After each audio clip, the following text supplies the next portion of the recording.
ফরিদপুরের police super Mohammad Nazrul Islam আসন্ন পবিত্র ঈদ উল আজহা নিরাপদ ও আনন্দময় করতে পশুরহাট মহাসড়ক, ব্যাংক, বিমা ও ব্যবসা প্রতিষ্ঠান, স্বর্ণকার পট্টি ও ব্যবসা বাণিজ্যের সার্বিক নিরাপত্তা ও আইন শৃঙ্খলার বিভিন্ন বিষয়ে প্রয়োজনীয় দিক নির্দেশনা প্রদান করে বলেছেন, পশুর হাটে শৃঙ্খলা বজায় রাখতে মহাসড়কের উপর কোনোভাবেই হাট বসানো যাবে না এবং হাটে একমুখী প্রবেশ ও বাইরের পথ নিশ্চিত করতে হবে। ব্যবসায়ীদের সুরক্ষায় প্রতিটি হাটে জাল নোট শনাক্তকরণের মেশিন রাখা, সিসিটিভি ক্যামেরা স্থাপন এবং অতিরিক্ত টোল আদায় বন্ধে হাট কর্তৃপক্ষকে কঠোর নজরদারিতে আনা হবে।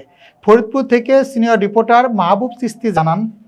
এছাড়া গবাদি পশু পরিবহনকারী ব্যবসায়ীদের পথে কোনো হয়রানি না হয় তার জন্য কঠোর নজরদারি করা হবে। পুলিশ সুপার বলেন, ফরিদপুর জেলা পুলিশের লক্ষ্য হল কোরবানির পশুর হাটে ক্রেতা বিক্রেতা উভয়ের জন্য একটি নিরাপদ ও হয়রানিমূলক পরিবেশ নিশ্চিত করা।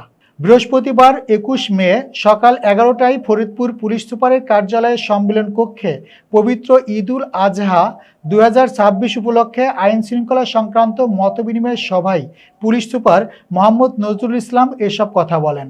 তিনি বলেন, মহাসড়কে নির্বিঘ্ন যাতায়াতের লক্ষ্যে পুলিশের পাশাপাশি পরিবহন মালিক ও শ্রমিকদের পূর্ণ সহযোগিতা একান্ত কাম্য।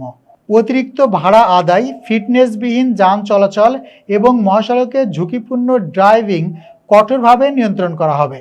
মতবিনিময় সভায় ফরিদপুর অতিরিক্ত police super crime and ops Mohammad Shamsul Azam, অতিরিক্ত পুলিশ সুপার প্রশাসন ও অর্থ ফাতেমা ইসলাম, কোতোয়ালি থানার ভারপ্রাপ্ত কর্মকর্তা Mahmudul Hasan, DIO 1 inspector Mohammad Mosharraf Hossain, Faridpur press ক্লাবের সাধারণ সম্পাদক মাহবুব হোসেন পিয়াল, সিনিয়র সাংবাদিক নাজিম বাকাইল, যানবাহন মালিক সমিতির নেতৃবৃন্দ ও ব্যাংক প্রতিনিধিগণ উপস্থিত ছিলেন।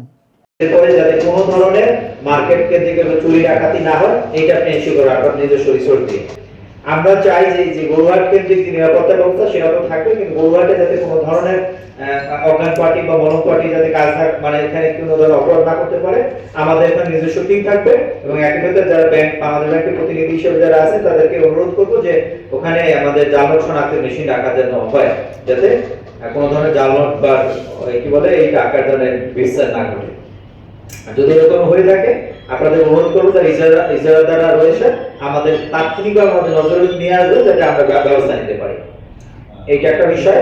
আমরা পশু যখন নামাবে সেটা রাস্তায় যেন না নামে, অর্থাৎ সড়কের উপর যাতে লোডিং আনলোডিং না করা হয় এটা একটু ইস্যু করবে, কারণ লোডিং আনলোডিং করতে হলে যেহেতু গবাদি পশু নামাতে সময় লাগবে, উঠাতে সময় লাগবে, এর ফলে কিন্তু অনেক সময় যানজট বেড়ে যাবে। পশু যাতে রাস্তার উপরে সড়কের উপরে আপনারা না লোডিং আনলোডিং করেন, ওখানে যেন বিক্রি বা কেনা বেচা না হয়, এইটা একটু আপনারা আপনাদের অনুরোধ করবো। আর যদি এখানে হয় আমরা ব্যবস্থা নেবো। এবং আরেকটি ইম্পর্টেন্ট পয়েন্ট এসেছে যেটা আমরা শুনলাম, সেটা হলো যে এই গরু যখন ওখানে নামানো হয় বিক্রির উদ্দেশ্যে ওখানে যখন ই করা হয় সেখানে নাকি আপনারা কি বলে যে কুটার বাধা এবং এইটা নিয়ে অনেক ই হয়, অনেক ধরনের আমরা অভিযোগ শুনেছি।